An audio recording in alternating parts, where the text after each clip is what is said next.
Yo, what's up everybody? Welcome back to the channel. Today we're looking at a model that just dropped a couple days ago out of China, and it's actually got some real numbers behind it, not just marketing fluff. This is Tencent's HY3, also called Hunyuan Hy3. And by the end of this video, I'm going to show you exactly what it is, how it stacks up against the big names, and then we're going to throw a genuinely hard prompt at it live and see if it survives. So let's break down what we're actually dealing with here. Hy3 officially launched on July 6, 2026. It follows a preview version that came out back in April. So this is the full, polished release, not a beta. Here's the spec sheet, and I'll keep it simple. It's a 295 billion parameter model, but, and this is the important part, it only activates 21 billion of those parameters for any single response. That's called a mixture of experts architecture, or MOE. Basically, instead of firing up the whole brain every time, it only wakes up the specific experts it needs for your question. That's why it can be huge on paper but still fast and cheap to run. It also has this extra 3.8 billion parameter layer for something called speculative decoding, which is a fancy way of saying it predicts ahead to answer faster. It's also got a 256,000 token context window, so it can hold a genuinely long conversation or a big code base in memory without forgetting where it started. And here's the part I actually care about. It's fully open. Tencent released the weights under the Apache 2.0 license, which is about as permissive as it gets. You can download it, self-host it, and use it commercially, no strings attached. You can grab it right now off Hugging Face or ModelScope. Now, Tencent isn't pretending this is the biggest model on the planet. Their actual pitch is different. They're saying HY3 punches like a model 2 to 5 times its size. It's being benchmarked directly against GLM 5.2, DeepSeek V4 Pro, Qwen 3.7 Max, Seed 2.1 Pro, and even GPT-5.5 and Claude Opus 4.8 on some charts. A few numbers that stood out to me. On a benchmark called Claude Eval, HY3 scored 68.5, ahead of DeepSeek V4 Pro's 62.4 and Qwen 3.7 Max's 65.2. On BrowseComp, it hit 84.2, which is right behind GPT-5.5's 84.4. On MathArena Apex, it still trails GLM 5.2, DeepSeek, and Qwen. So it's not winning everywhere, and I'd rather tell you that than pretend it's perfect. Now the pricing.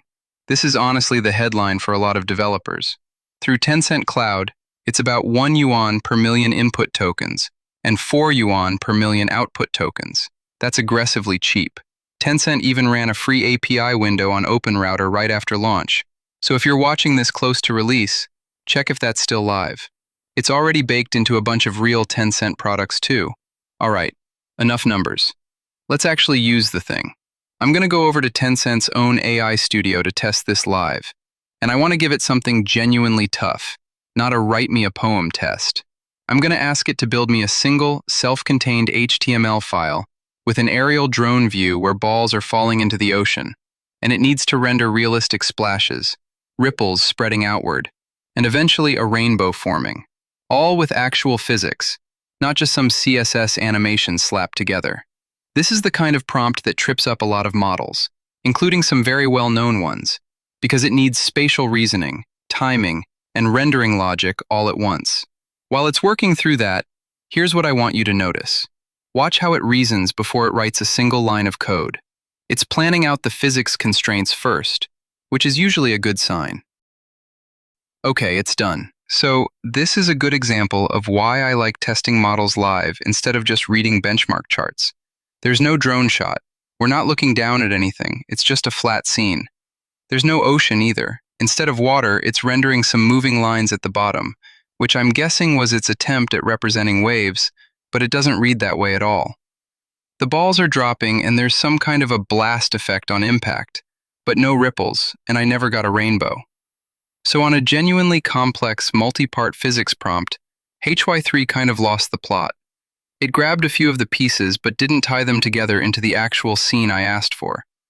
That's a fair thing to flag, because this is exactly the kind of task Tencent's own benchmarks say HY3 should be decent at. So let's simplify it and see where it actually holds up.